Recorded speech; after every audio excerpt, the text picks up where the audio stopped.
പങ്കുചേരാം. 9650003420 എന്ന നമ്പറിൽ miss call ചെയ്യാം. ഡിജിറ്റൽ വോട്ടർ പട്ടിക കമ്മീഷൻ പരസ്യപ്പെടുത്തണം എന്നും ആവശ്യമുണ്ട്. തീരുമാനമാണ് രാഹുൽ ഗാന്ധി എടുത്തിട്ടുള്ളത്. ഇതിന് പൂർണ്ണ പിന്തുണ ഇന്ത്യ സഖ്യം നൽകുകയും ചെയ്തിട്ടുണ്ട്. ഇതിനിടെയാണ് രാഹുൽ ഗാന്ധി ഇപ്പോൾ വോട്ട് മോഷണത്തിനെതിരായിട്ടുള്ള പ്രചാരണം ശക്തമാക്കാനായി ഒരു വെബ്സൈറ്റ് ആരംഭിച്ചിട്ടുള്ളത്. രാഹുൽ ഗാന്ധിയോട് ഈ അടുത്ത കാലത്തൊന്നും ഇത്രയും ബഹുമാനം തോന്നിയിട്ടില്ല കേട്ടോ. ഭാരത് ജോഡോ നടത്തിയ കാലത്ത് ഒരല്പം ബഹുമാനം തോന്നി. കാരണം ഇന്ത്യക്ക് കുറുകയും നെടുനീളവും ഇന്ത്യ മുഴുവൻ നടന്ന് ഭാരതത്തെ അറിയാൻ എടുത്തൊരു സ്ട്രെയിനുണ്ട്. അത് നമ്മൾ സമ്മതിച്ചു കൊടുത്തേ പറ്റൂ. ഈ അടുത്ത കാലത്തൊന്നും ഇന്ത്യയിൽ ഒരു നേതാക്കളും അത്തരത്തിൽ ഒരു യാത്ര നടത്തിയിട്ടില്ല. അതിൻ്റെ ഗുണവും കോൺഗ്രസിന് കിട്ടിയെന്ന അഭിപ്രായക്കാരനാണ്. കാരണം കഴിഞ്ഞ ലോക്സഭാ തെരഞ്ഞെടുപ്പിൽ ആ പാർട്ടിക്ക് 100ഓളം സീറ്റെങ്കിലും, ഒരു 100-നടുത്ത് സീറ്റെങ്കിലും എത്തിക്കാൻ കഴിയുകയും ഇന്ത്യ മുന്നണിയെ വിജയത്തിൻ്റെ വക്കിൽ വരുത്തിക്കാനും സാധിച്ചത് ഒരു പക്ഷേ രാഹുൽ ഗാന്ധിയുടെ യാത്ര തന്നെയായിരിക്കുമെന്ന് വിശ്വസിക്കാനാണ് ഇഷ്ടം. പാവൻ രാഹുൽ ഗാന്ധി കുറേ കാലമായി പറഞ്ഞുകൊണ്ടിരിക്കുന്നൊരു കാര്യമുണ്ട്. നമ്മുടെ വോട്ടർ പട്ടികയിലെ കൃത്രിമത്വത്തെപ്പറ്റി, അതിലെ ക്രമക്കേടുകളെപ്പറ്റി വാതോരാതെ പലപ്പോഴും പറയാറുണ്ട്. ആരും കാര്യമായിട്ട് ചെവി കൊടുക്കാറില്ല.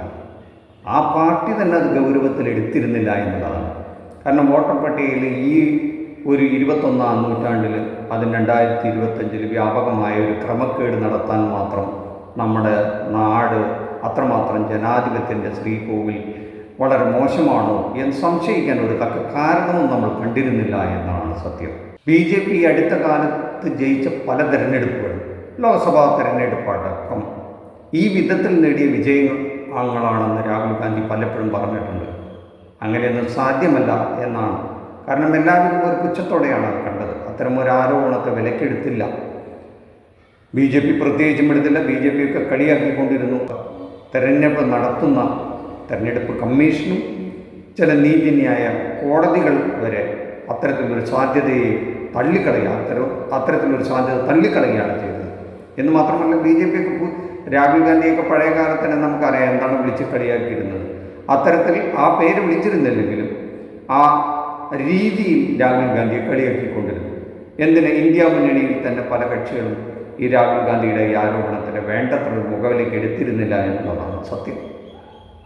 എന്നാൽ ഇപ്പോൾ ഒരു 2-3-4 ദിവസമായി രാഹുൽ ഗാന്ധി കൊടത്തിൽ നിന്ന് ഒരു ഭൂതത്തെ തുറന്നുവിട്ട മാതിരി അദ്ദേഹത്തിൻ്റെ ഈ വോട്ട് ക്രമക്കേടിനെ പറ്റിയുള്ള ആരോപണങ്ങൾ അത്ഭുതകരമായി ക്ലച്ച് പിടിച്ചിരിക്കുന്നു ഇന്ത്യൻ രാഷ്ട്രീയത്തിൽ എന്നുള്ളതാണ് ശരി. അത് വലിയ വാർത്തയായിരിക്കുന്നു. ഇപ്പോൾ ആ ഒരു വാർത്ത BJPയെ വല്ലാതെ അലട്ടിത്തുടങ്ങിയിരിക്കുന്നു എന്നാണ് പല മാധ്യമങ്ങളും സോഷ്യൽ മീഡിയകളും റിപ്പോർട്ട് ചെയ്യുന്നത്. അതിൽ കുറച്ച് കാര്യമുണ്ടെന്നാണ് തോന്നുന്നത് കേട്ടോ. കാരണം BJPയെ അനുകൂലിക്കുന്ന പല മീഡിയകളും, പല മുഖ്യധാര വിഷ്വൽ മീഡിയകളും രാഹുൽ ഗാന്ധിക്കെതിരെ റിപ്പോർട്ടുകൾ തയ്യാറാക്കുകയും രാഹുൽ ഗാന്ധിയെ കളിയാക്കാനും BJP ആ കാര്യത്തിൽ അനുകൂലിക്കാനും അത്തരത്തിലുള്ള ഒരു ക്രമക്കേടുകളൊന്നും ഇല്ല എന്നും അത് യഥാർത്ഥ വിജയമാണെന്നും എല്ലാം കൊട്ടിഘോഷിക്കുന്ന നില ഉണ്ടായിരുന്നു. അതിനാണ് പൊടുന്നനൊരു മാറ്റം സംഭവിച്ചിരിക്കുന്നത്. അതിന് രാഹുൽ ഗാന്ധി കഴിഞ്ഞ കുറച്ച് ദിവസങ്ങളായിട്ട് പുറത്തുവിടുന്ന ചില തെളിവുകളുണ്ട്.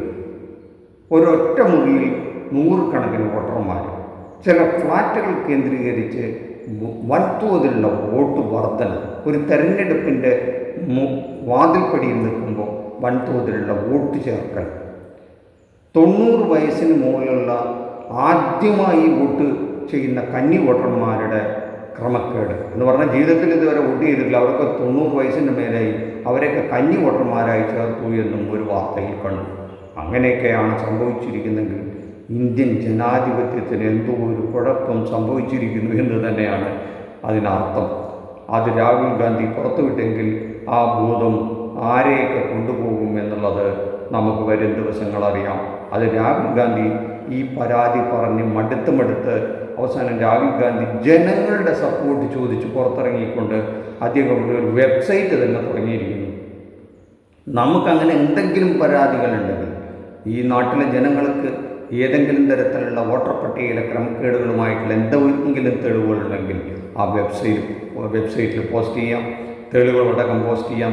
തീർച്ചയായും അതിന് ചില റിസൾട്ട് വന്നിരിക്കുന്നു എന്നാണ് പുതിയ വാർത്തകൾ വന്നിരിക്കുന്നത്. ഇഷ്ടം പോലെ പരാതികളുടെ പ്രവാഹം ആരംഭിച്ചിരിക്കുന്നു അത്ര ഇന്ത്യയൊട്ടുക്ക്. അത് അവസാനം നമ്മുടെ കേരളത്തിൽ ഇങ്ങ് തൃശ്ശൂരിൽ നിന്ന് ജയിച്ചു പോയ സുരേഷ് ഗോപിയടക്കം ആ ഭൂതം പിടികൂടിയിരിക്കുന്നതായി ചില തെളിവുകൾ പുറത്തുവിട്ടിരിക്കുന്നു എന്നാണ് കേൾക്കുന്നത്. അതിൻ്റെ സത്യം എന്താണെന്ന് നമുക്ക് വരും ദിവസങ്ങളിൽ അറിയാൻ പറ്റുള്ളൂ. സുരേഷ് ഗോപി വിജയിച്ചതിനുള്ള എന്താ പറയേണ്ടത്, ഇടത് മുന്നണിയുടെയും കോൺഗ്രസിൻ്റെയും വല്ലാത്ത അങ്കലാപ്പാണ് അത് കാണിക്കുന്നതെന്ന് പറഞ്ഞ് MT രമേശ് പ്രസ്താവന ഇറക്കി കണ്ടിരിക്കുന്നു. എന്തുകൊണ്ട് അപ്പോൾ പറഞ്ഞില്ല, ഇപ്പോൾ പറയുന്നു. കുറേ കാലം പൂരത്തിൻ്റെ പ്രശ്നം പറഞ്ഞു നടന്നു, ഇപ്പോൾ വോട്ടർ പട്ടികയിലെ ക്രമക്കേട് പറയുന്നു എന്നാണ്. അതൊക്കെ ഇനി നമ്മൾ കണ്ടറിയാനിരിക്കുന്നേ ഉള്ളൂ. എന്തായാലും രാഹുൽ ഗാന്ധിയുടെ ഒരു പ്രശ്നം എന്താണെന്ന് വെച്ച് കഴിഞ്ഞാൽ കുറേ കാലം സജീവമാവും, പിന്നെ കുറേ കാലത്തേക്ക് നിർജീവമാകും, പിന്നെ വീണ്ടും സജീവമാകും. അത് രാഷ്ട്രീയത്തിൽ അങ്ങനെ ഗുണം പിടിക്കുന്ന ഒരു കാര്യമല്ല. എപ്പോഴും ഒരു കണ്ടിന്യൂറ്റി വേണം. എന്തായാലും ഈ ഒരു ഭൂതത്തെ രാഹുൽ ഗാന്ധി തുറന്നു വിട്ടത് ഇന്ത്യൻ രാഷ്ട്രീയത്തിൽ എന്തെല്ലാം മാറ്റങ്ങൾ ഉണ്ടാക്കുമെന്നുള്ളത് നിങ്ങൾക്ക് അതിനോടൊരു അഭിപ്രായമുള്ളത്, നിങ്ങളുടെ കമൻറ്റ് എന്താണെന്ന് കമൻറ്റ് ബോക്സിൽ കുറിക്കുക. തീർച്ചയായും അത് ഇന്ത്യൻ രാഷ്ട്രീയത്തിൽ വലിയ ചലനങ്ങൾ ഉണ്ടാക്കാനുള്ള സാധ്യതയുണ്ട്. കാരണം അതിൻ്റെ ലക്ഷണങ്ങൾ ഭരണസിരാ കേന്ദ്രങ്ങളിൽ നിന്നുള്ള അഭിപ്രായങ്ങളിൽ നിന്ന് പ്രകടമാണ്. ഇതിനോട് തെരഞ്ഞെടുപ്പ് കമ്മീഷനും നമ്മുടെ നീതിന്യായ വ്യവസ്ഥകളൊക്കെ എങ്ങനെ പ്രതികരിക്കുമെന്നുള്ളതും കണ്ടറിയേണ്ടിയിരിക്കുന്നു. നന്ദി, നമസ്കാരം. വീഡിയോ ഇഷ്ടപ്പെട്ടെങ്കിൽ ലൈക്ക് ചെയ്യുക, ഷെയർ ചെയ്യുക. ചാനൽ ഇതുവരെയൊക്കെ സബ്സ്ക്രൈബ് ചെയ്തില്ലെങ്കിൽ സബ്സ്ക്രൈബ് ചെയ്യുക. Thank you.